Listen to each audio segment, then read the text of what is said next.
There are some people in life, in the world, that you just sit there with your jaw open and you say, how did one person accomplish all that?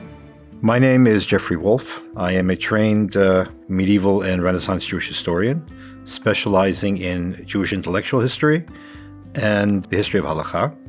I received my academic training at Harvard and had a 2-year fellowship at Yale.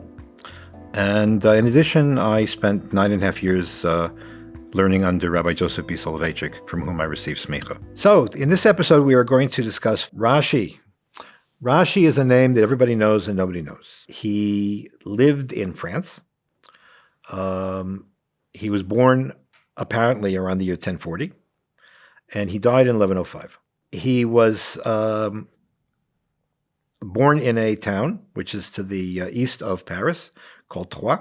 Troyes was really the major Jewish community in his area, although the Jewish communities in the Middle Ages, especially in Ashkenaz, in France and Germany, were very, very small. But, relatively speaking, this is a significant community. We don't know anything about his parents. We don't know anything about if he had siblings or whatever. We know that he was a gifted child. You're supposed to say that about all great rabbis, but he apparently was gifted. Around the age 18, 20, he got married. He had 3 daughters, or at least 2 daughters, maybe 3. He wanted to study Torah. So when he had exhausted all of the local teachers, he decided that he wanted to go to the great Torah centers, which were not in France at the time, but rather in Germany, in the Rhine Valley, especially in the city of Mainz. Mainz, sitting on the Rhine, was the cradle of Ashkenazic Jewry. It's a community that had been in place at least for 200 years before Rashi. It was a place of the major yeshiva, and anybody who wanted to learn Torah in any kind of significant way had to go there, which wasn't easy. Rashi left his wife and his daughters, and he's off to go learn Torah. Which meant that he really was not going to be able to be away a long time. We know that he sort of commuted back and forth a number of times over a period of years. He goes and studies under the great minds of the age. There was one rabbi whose name was Rabbi Jacob ben Yakar.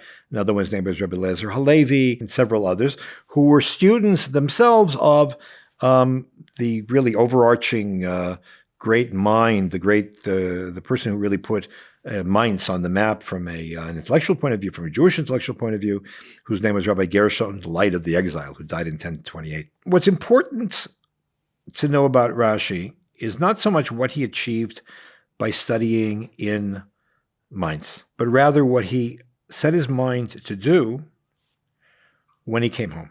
Anybody who studied Talmud knows the text of the Talmud, if you know Aramaic, and apparently Jews spoke Aramaic among themselves the same way that sort of East European Jews spoke Yiddish. So Aramaic really wasn't much of a problem. But if you read a passage from the Talmud, you can more or less get the drift. But really understanding the text of the Talmud requires a few things. First of all, punctuation. It's not a punctuated text. Second of all, you don't know where a question is, where a statement is. Number 2, there is background information you need to be able to understand any specific passage. And thirdly, there are all kinds of connecting phrases which flesh out a Talmudic passage to make it intelligible. Up until Rashi's time, that was carried on orally and only in person.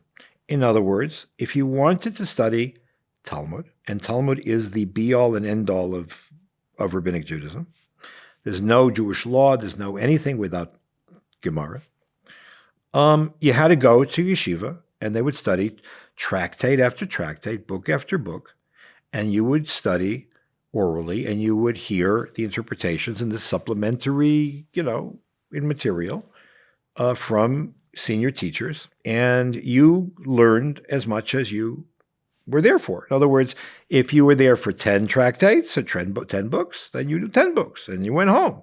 But you didn't know anything else. The only people who really knew the whole 60 volumes or 63 volumes were the people who were living in Mainz. And even then, nothing was written down because Judaism always had, it still has to a certain degree, a prejudice in favor of oral learning.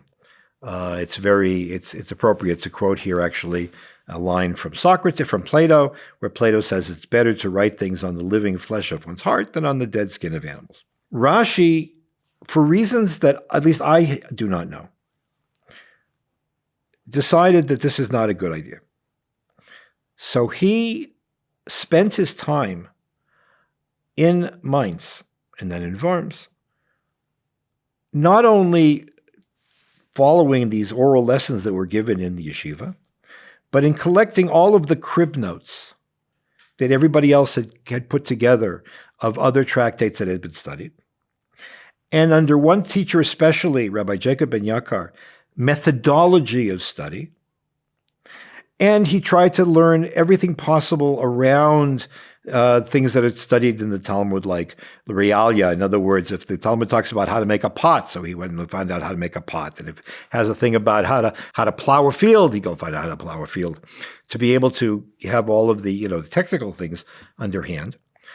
And he took all of this and came home, and he set himself a task to write a commentary on the Talmud, which would make it possible for anyone with a basic understanding of Aramaic and a certain introduction to rabbinic literature to be able to study on their own. In other words, he set himself the task of democratizing Torah study. And he achieved it because he was a genius in terms of knowledge, but also in terms of writing. He knew how to write a commentary that was accessible and understandable to the beginner and also to the advanced student. And he apparently commented on the entire Talmud, which is an incredible achievement. He did it practically on his own. But what he ended up doing was making the Torah accessible to every single person on earth. And he did it in such a wonderful way that it spread like wildfire throughout the Jewish world. And this is the Middle Ages when communications were not phenomenal.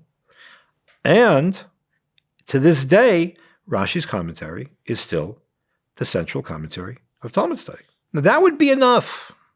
But Rashi didn't stop there. Rashi also decided that he had to do the same thing for the Bible.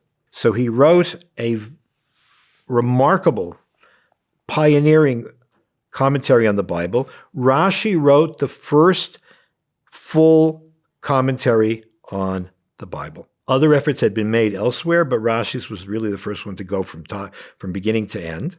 And what characterizes Rashi is the fact that it is composed of three different levels of writing.